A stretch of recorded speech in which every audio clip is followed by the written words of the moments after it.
अच्छा, हर प्रत्येक मामले में भाभी की भूमिका पर सवाल खड़े हुए हैं और भूमिका रही भी है। इसमें भी भाभी से ही वो लड़की मिली थी जब बोली थी कि हम जाति अलग है, ये है वो है। भाभी वीडियो कॉल के ऊपर में भी दिख रही है। बिल्कुल। तो कैसा रोल रहा है अभी तक? अब देखिए, जो भी लड़का इस तरह का कांड करता है तो उसके पीछे किसी न किसी सपोर्टिव स्टाफ का होना जरूरी है। सुनसान रास्ता है कच्ची मिट्टी वाला, वहाँ से रिंकी की बहन कई बार राकेश के घर गई है और लोग समझते थे कि मतलब चलो ऐसे ही दोस्ती यारी है दोनों परिवारों के बीच, तो आना जाना लगा रहता है। लेकिन जब प्रेमी का हत्या हो जा रहा है उसके बाद भी कल मैंने गूगल पर बस लिखा कि लोकल न्यूज़, उसके बाद मैंने एक वेबसाइट खोला तो प्रत्येक दूसरा या तीसरा न्यूज़ मुझे ऐसे ही मिला कि प्रेमी के चक्कर में इस प्रेमिका की हत्या हो गई। बिल्कुल, देखिए इस तरह की घटनाएं जो है बिहार में, मैं आपको बता दूं कि अगर हर प्रखंड में नहीं तो हर जिले में 1 या 2 रोज हो रहे हैं जब लड़की। नमस्कार, फेसबुक, इंस्टाग्राम और यूट्यूब पर आप देखना प्रारंभ कर चुके हैं खबर 247। पूर्वी चंपारण के पहाड़पुर थाना अंतर्गत जो पंचायत था रायकरिया, वहाँ का मामला अब कहाँ तक पहुँचा है ये जानने के लिए हमारे साथ श्याम झा जी हैं। ये आरती छोटू मामले में रोज़ाना नया नया अपडेट देते थे, लेकिन इस मामले में भी जो दर्शकगण है वो जानना चाहते हैं कि हालिया जो प्रेम प्रसंग में उफान मारता हुआ मामला है वो राकेश और रिंकी का, इस मामले में क्या अपडेट है? देखिए, हिंदी फिल्म का एक बहुत पुराना गाना है, बहुत पुराना, लेकिन बहुत लोगों के द्वारा गुनगुनाया जाता है। प्यार करने वाले को दुनिया जब जब तड़पाएगी, मोहब्बत बढ़ती जाएगी। हालांकि हम तो गायक नहीं हैं कि लय में गाएंगे, लेकिन ये गाना बहुत प्रेमियों के लिए आदर्श गाना है और वो बराबर सुनते रहते हैं। जब जब उनको मोहब्बत में बाधाएं मिलती है दुनिया के द्वारा, तो इस तरह की गानाओं को सुनकर अपने आप को हौसला अफजाई करते हैं और मजबूती से इश्क मैदान में कूद जाते हैं।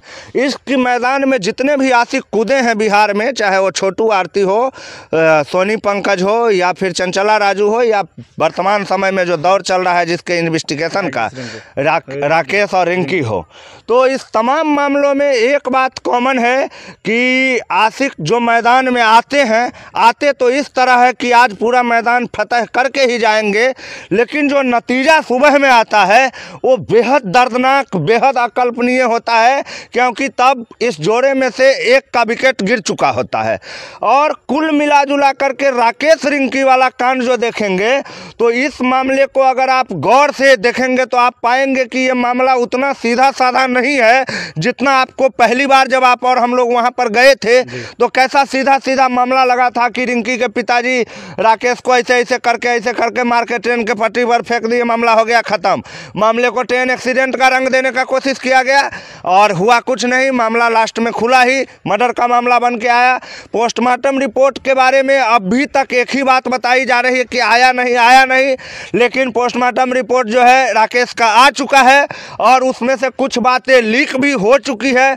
राकेश की मृत्यु गला दबाने के कारण हुई थी, ट्रेन से कटने से पहले ही वो मर चुका था। यह बात पोस्टमार्टम रिपोर्ट में साबित हो चुकी है। और नई कहानी जो है, राकेश के घर पर कई जो वहाँ के नेता लोग हैं, मुखिया लोग हैं या वहाँ के जो माननीय विधायक है वो लोग भी गए थे, लेकिन ये जो पूरा मामला है रिंकी और राकेश का, इस मामले में बड़ा ही इन्वेस्टिगेशन मोड़ आया है। जब वहाँ की जो प्रशासन है, पहाड़पुर थाने की प्रशासन के अंतर्गत ये केस आ गया है, टेक ओवर कर लिया गया है रेलवे पुलिस के बाद, तो पहाड़पुर प्रशासन जब जाँच करने के लिए पहुँची तो राकेश के घर में जितने भी लोग हैं उन सब का बयान जो है वो मैच करता हुआ नहीं पाया गया। राकेश की मां राकेश के बारे में कुछ और डिटेल बता रही थी और राकेश की भाभी राकेश के बारे में कुछ और डिटेल बता रही थी, और राकेश की वो बहन जिसके घर से जाने के बाद राकेश दोबारा इस दुनिया में कभी किसी को नहीं मिला था, वो बहन एक अलग तरह का बयान लेकर के आई है। और उसके बहन का पति जो उसका जीजा है राकेश का, वो एक नए लड़के को सामने लेकर के आया है कि यही लड़का जो है राकेश को लेकर के गया था। लड़का भी सामने में आ गया है जो बता रहा है कि मोतिहारी चौक पर जाने के बाद मैंने राकेश को छोड़ दिया, उसके बाद जहां वो गया मुझे पता नहीं। अब एक बात उठती है, जब लड़का जो राकेश के जीजा जी का कहने के मुताबिक लड़का राकेश को लेके गया तब राकेश अकेले था, तब राकेश के साथ रिंकी नहीं थी।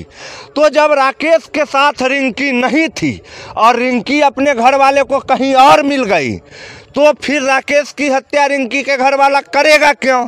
नहीं करना चाहिए, ज़रूरत ही नहीं है। और दूसरा, अगर वो बातें सब झूठ है, रिंकी राकेश के साथ थी, तो रिंकी के घर वाले राकेश की हत्या कर सकते हैं। क्योंकि धमकी का भी इसमें, देखिए, धमकी कोई भी होगा, दुनिया का कोई भी लड़की का बाप होगा, और अगर वो देखेगा कि उसका लड़की बहक गया है, गलत दिशा में जा रहा है। देखिए, एक उम्र होती है माइनॉरिटी की उम्र में समझ में नहीं आता है कि करना क्या है, कैसे करना है, ज़िंदगी आगे क्या क्या परीक्षा लेने वाली है, वो बस बहक जाते हैं। तो जो भी बच्चे हैं वो अगर गलत काम करते हैं तो गार्जियन उसको रोकते जरूर है, पहले बार रोकते हैं, समझाते हैं कि इस तरह की हरकत नहीं करो, तुम्हारे लिए दिक्कत का माहौल खड़ा हो जाएगा। जब वो नहीं मानते हैं तो धमकाते हैं कि इस तरह की हरकत करोगे तो हम तुम्हें मार पीट देंगे, ये करेंगे, वो करेंगे।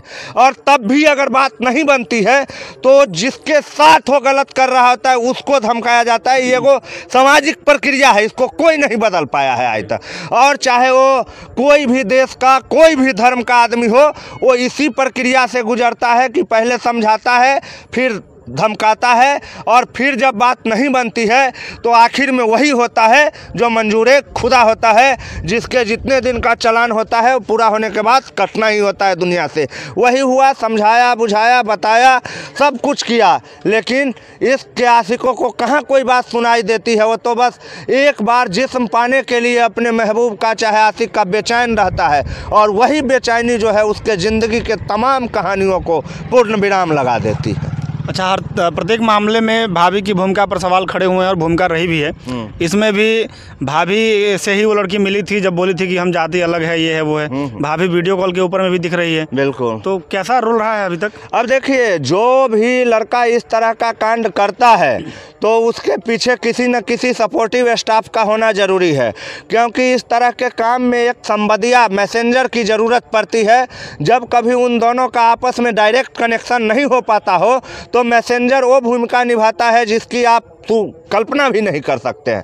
तो इस पूरे प्रेम प्रसंग में कहीं ना कहीं रिंकी की छोटी बहन और राकेश की भाभी, ये दोनों तरफ का मैसेंजर के भूमिका में बहुत दिन रहा है। वहाँ के एक लोकल आदमी से जब हमने बात पता किया तो उन्होंने बताया था हमें, जब हम राकेश के घर जा रहे थे तो रास्ते में उसका घर पड़ता है, बहुत ही विचित्र तरह का रास्ता है। जितने भी रिपोर्टर गए होंगे वहाँ, वो शायद दोबारा से न जाए। हम लोग तो दोबारा जाने का भी सोच रहे हैं, लेकिन बहुत सारे रिपोर्टर वहाँ दोबारा नहीं पहुंच पाएंगे, और बहुत खराब रास्तों भरा उसका है राकेश का घर। वो जो सुनसान रास्ता है कच्ची मिट्टी वाला, वहाँ से रिंकी की बहन कई बार राकेश के घर गई है, और लोग समझते थे कि मतलब चलो ऐसे ही दोस्ती यारी है दोनों परिवारों के बीच, तो आना जाना लगा रहता है। लेकिन जब राकेश की मृत्यु कर दी गई है तब लोगों को वहाँ पर अचानक से दिमाग में झटका दे रहा है ये बात कि रिंकी की बहन छोटी वाली जो है वो क्यों बार बार आती थी राकेश के यहाँ पर। तो वो मैसेंजर की भूमिका में थी, राकेश की भाभी भी मैसेंजर की भूमिका में थी। इवन कई बार जब राकेश को रिंकी से बात करना होता था और रिंकी के फ़ोन में पैसा नहीं होता था या इनकमिंग कॉल की फैसिलिटी नहीं होती थी, तो राकेश की भाभी रिंकी के पिताजी को फ़ोन करते थे और वो कहती थी कि हम ट्यूशन वाले मिस बोल रहे हैं, हमको रिंकी से बात करना है कल एग्ज़ाम के बारे में। और तब रिंकी फ़ोन लेती थी, तब राकेश का बात रिंकी से होता था। तो कहीं ना कहीं पूरे मामले में घर के जो लोग हैं, रिंकी की बहन और राकेश की भाभी, उन लोगों ने भी इस मर्डर कांड को अंजाम देने के लिए बहुत बड़ी भूमिका निभाई। हालांकि वो लोग निर्दोष हैं, उन लोगों का ऐसा कोई दोष नहीं है कि उन्हें सज़ा दिया जाए, लेकिन कहीं ना कहीं ऐसा होता है कि इस तरह की जो कांड होती है उसमें सपोर्टिव जो स्टाफ होते हैं उनकी भूमिका बहुत महत्वपूर्ण होती है। राकेश के जीजा जिस लड़के को लाए हैं उससे पुलिस से पूछताछ कर सकती है क्या? पुलिस तो उससे पूछताछ करी भी थी, लेकिन छोड़ दिया क्योंकि पुलिस को ज़्यादा कुछ उसके बारे में नहीं मिला जानकारी। और सबसे बड़ी बात है कि इस मामले में पहाड़पुर थाना में अभी तक राकेश के परिवार के द्वारा जो FIR होना चाहिए था वो वहाँ के पुलिस के द्वारा नहीं किया गया है।